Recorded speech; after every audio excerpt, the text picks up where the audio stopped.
Hello. Today I'm going to be reviewing Spider-Man Into the Spider-Verse. So our main character is Miles.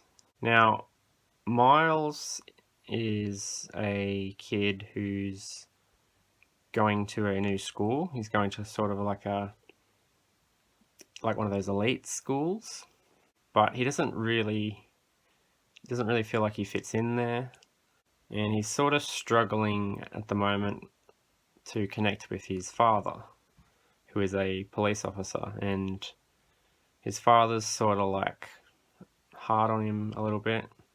And although they both like love each other, they're sort of not really been able to connect that well. However, Miles does connect with his uncle Aaron, whose interests sort of align together a bit more.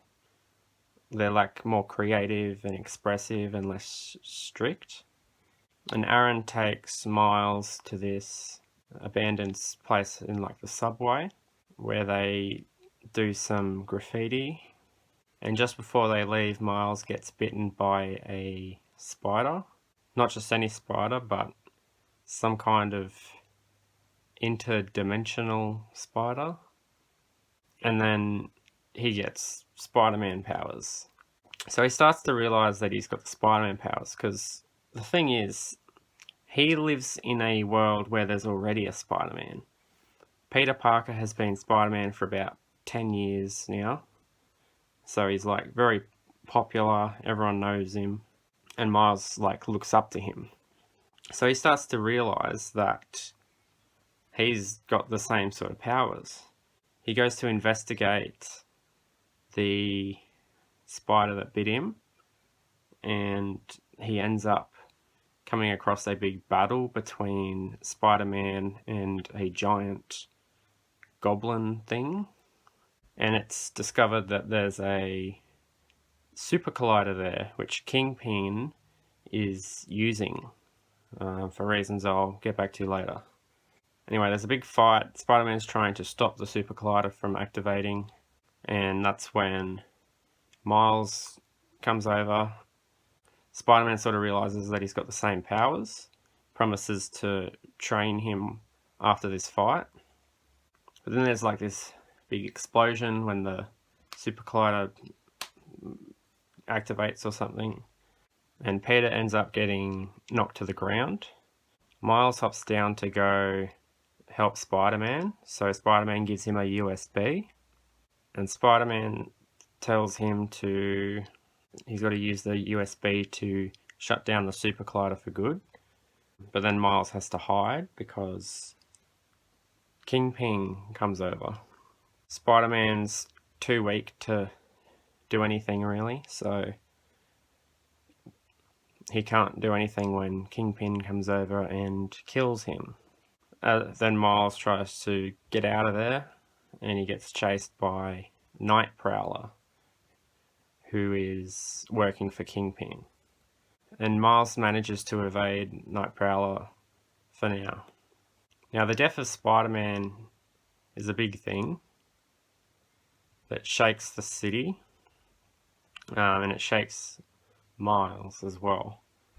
And importantly, it leaves him with no Spider-Man to really teach him until he comes across Peter Parker. But this Peter is older and a lot more depressed, and he wears sweatpants.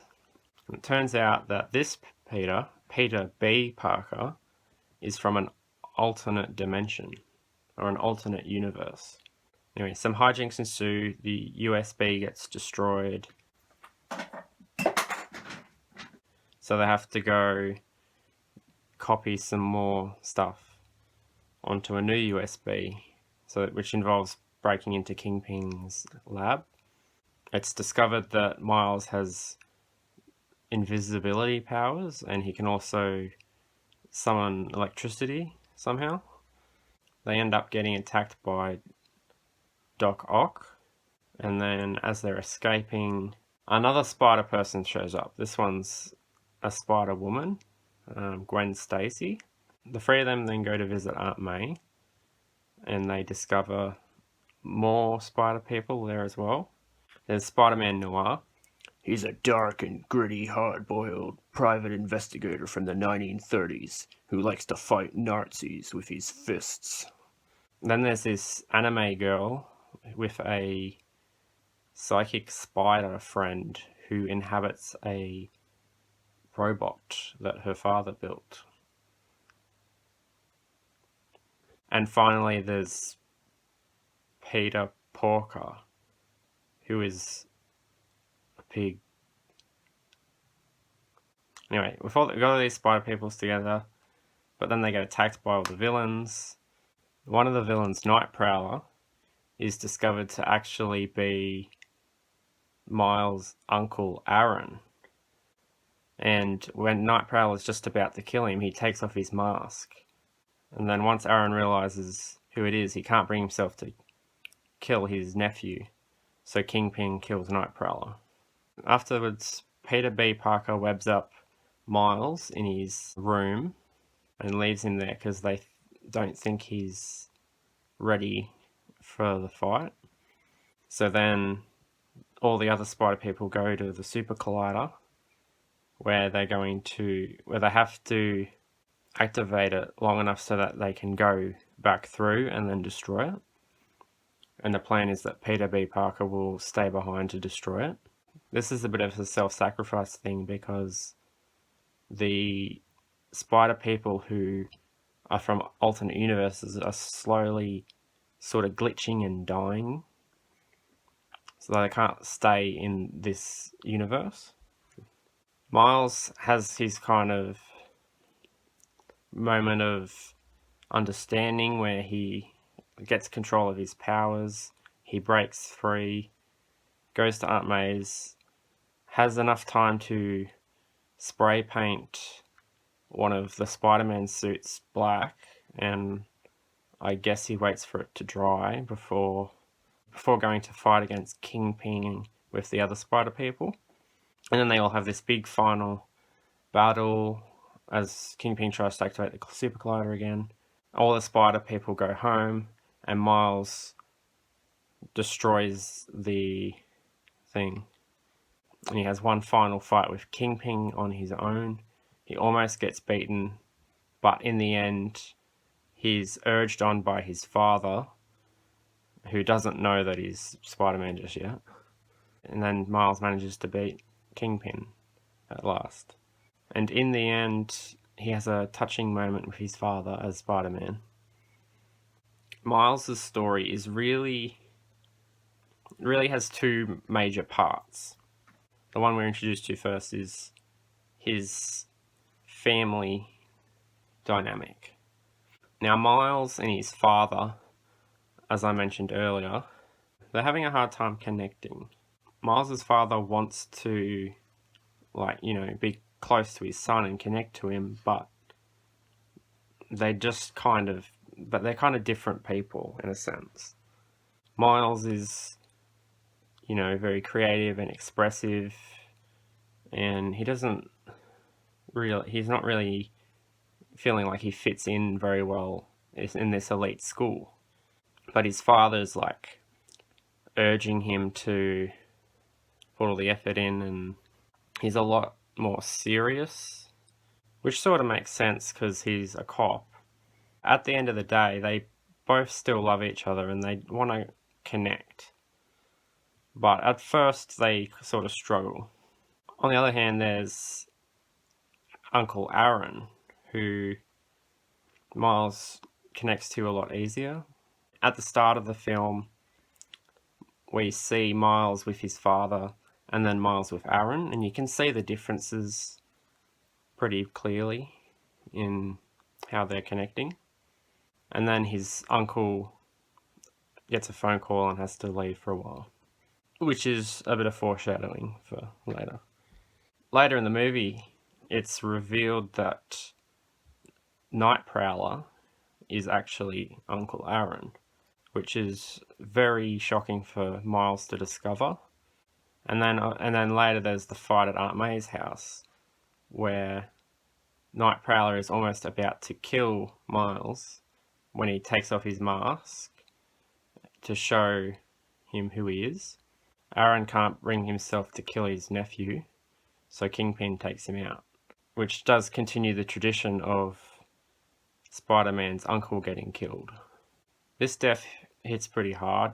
Not only does Miles lose his uncle, but his dad loses his brother. And it affects them both. And it's especially painful because just how Miles and his father haven't really been connecting. Aaron and Miles' father haven't really been in touch for a while. They don't really talk much. They sort of drifted apart. And this is when Miles is at his lowest point. And the other Spider people don't think that he's ready for the fight. But he ends up going in the end to take the fight to Kingpin. Now at the end, Miles and his dad sort of begin to reconnect, which is quite touching. The scene with them at the end when Miles rings up his dad and they talk on the phone for a bit, and then he jumps down as Spider-Man and hugs his dad, and his dad at first is confused because he doesn't really realize that his son is Spider-Man just yet. Given the hint, Miles just drops during this whole thing. I'm pretty sure his dad figures it out, but we don't explicitly see that in the movie. So that was a touching way to end that arc. There's also the other part of Miles's story is in terms of his Spider-Man abilities. See, at first, he's got no idea how to use his powers or anything like that. First, he tries to figure out what's happening, and then we have Peter Parker briefly promising to help teach him after the initial fight he's in. But obviously, Peter Parker dies, leaving Miles without a mentor to train him. So he is on his own for a bit, trying to figure out what to do. But then Peter B. Parker from the alternate universe, he comes around. The thing that was done really well in this is Peter B. Parker is quite a troubled individual. See, he's a Spider-Man who ended up losing Mary Jane. They broke up because she wanted kids and he didn't. So they kind of broke up, and the breakups clearly affected him quite a lot. He's grown a lot fatter. He wears sweatpants. He lounges around all the time. He's not Spider-Man's usual optimistic self. He's a lot more pessimistic, and he doesn't think that he can train Miles. But throughout the film, Miles and Peter B. Parker sort of become closer, and they sort of teach each other in a sense. Peter helps Miles to learn some of his powers and grow as a Spider-Man, but conversely, Miles also helps Peter to return to his more optimistic ways in a sense. And I think this is done really well. A lot of these characters were pretty well done. Now, there were a lot of characters.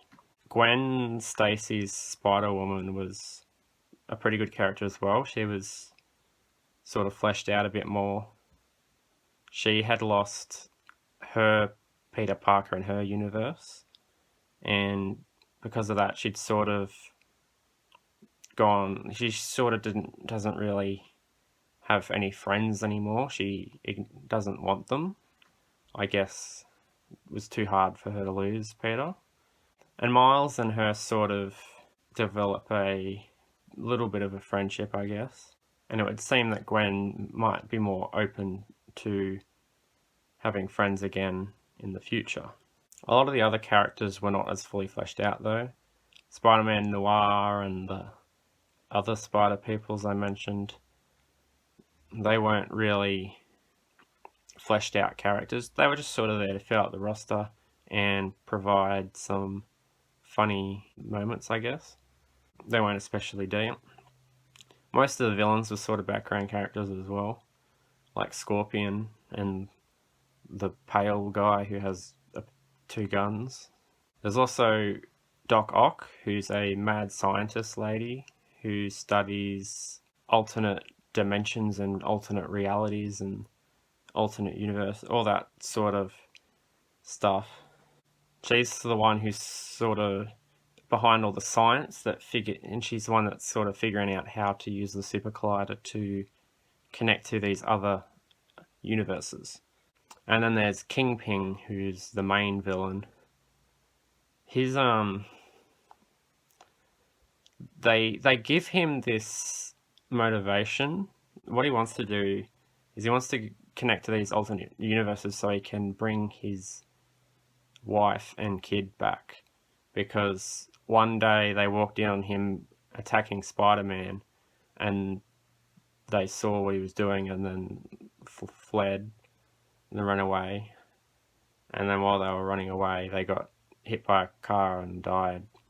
His motivation is sort of like, it makes sense, but I don't really feel bad for him. He's a bad guy doing bad things, and his family found out and ran away, and then they died, which sucks for them, but I don't feel bad for Kingpin. He kind of drove them away himself. It just feels like it's trying to go for a tragic backstory for the villain, but I don't know if it really works that well or fits, considering he's just a evil mob boss dude. I feel like tragic backstories work for villains when they're more complex than Kingpin. But anyway, the villains are whatever, and there's quite a few of them there. Most of them are sort of just to fill out the roster, I think. So it's kind of expected that they're not all going to be fully fleshed out. There's only so much time in a movie to flesh out characters. But the main characters are pretty well done, especially Miles and Peter B. Parker. I think those two and the relationship they have is very well done. And the whole family dynamic that Miles has as well is pretty well done. It was also a pretty funny movie. There was quite a bit of humour. It was definitely sort of silly and absurd at times, but the movie kind of leaned into the silliness. What I especially like is the little introduction things that all the spider people get. It has this little scene that introduces Spider-Man at the start. It explains briefly what his life has been like, but then every time they introduce a new spider person, they do another one for that spider person. It's good because it kind of shows you the differences and the similarities, but then once you get to the more sillier spider people towards the latter half, they definitely lean into the comedy angle a lot more. And yeah, the movie's pretty funny. It's got some pretty good humorous moments. See, it's weird because for some reason, when the Super Collider event happens at the start of the movie, all these spider people come in. But Gwen, for some reason, she came in but was sent back to like a week before. So she was already there and she went to the same school that Miles was in. So they meet earlier in the film. Which is sort of weird. If she shows up a week before, why didn't anyone else do that? Like, what's going on there? And if there's a Peter in all these alternate universes, is there also a Gwen in this universe? And if so, did anyone notice that there's two Gwens? Where's the Gwen from Miles' universe? These are the questions that keep me up at night. So, in conclusion, I really liked this movie. I think it was pretty good. I think the characters were well done. Some of the background characters and some of the villains were not quite as fleshed out, but that's kind of to be expected when you have such a large cast.